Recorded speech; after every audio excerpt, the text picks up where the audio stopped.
নমস্কার বন্ধুরা, এইভাবে শিবরাত্রি ব্রত পালন করবেন। শিবরাত্রিতে প্রথম প্রহরে স্নান মন্ত্র হবে দুগ্ধর দ্বারা। হে দেব, পূজা ও জপে আমি মন সমর্পণ করিয়া বিধি অনুসারে শিবরাত্রি ব্রত করিতেছি। আমার দেওয়া অর্ঘ্য হে মহেশ্বর গ্রহণ করো। দ্বিতীয় প্রহরে স্নান মন্ত্র দধির দ্বারা। এই অর্ঘ্য শিবরাত্রিতে দিতেছি।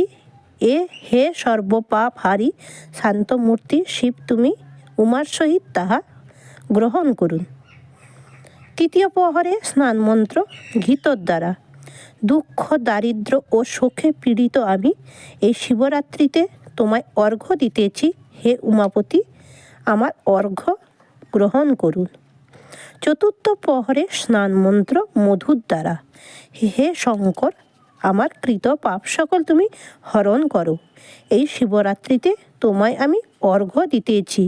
হে উমাকান্ত, তুমি তাহা প্রসন্ন মনে গ্রহণ করো। প্রণাম মন্ত্র বলবেন বন্ধুরা। হে দেব, তোমার প্রাসাদে নির্বিঘ্ন এই ব্রত তোমায় সমর্পণ করিলাম।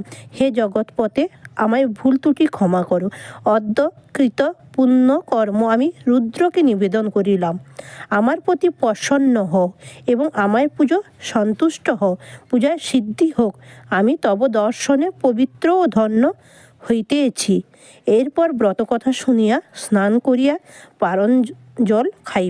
পরাঞ্জল খাইবে, অর্থাৎ উপবাস ভঙ্গ করিবে। হে শঙ্কর, আমি সংসার বাসনায় দগ্ধ। এই ব্রতের ফলে তুমি আমার প্রতি প্রসন্ন হও এবং আমার জ্ঞান চক্ষু প্রদান করুন। ফাল্গুন মাসে কৃষ্ণপক্ষে শিব চতুর্দশীতে শিবরাত্রি ব্রত করা নিয়ম বা বিধি। পূর্বদিন ব্রতীরা নিরামিষ খাইবে। পরের দিন প্রাতে স্নান করে উপোস থাকিয়া গঙ্গা মৃত্তিকায় বা শিবলিঙ্গকে দ্বারা পুজো করিবেন। 4 প্রহরে 4 বার পুজো করবেন বন্ধুরা।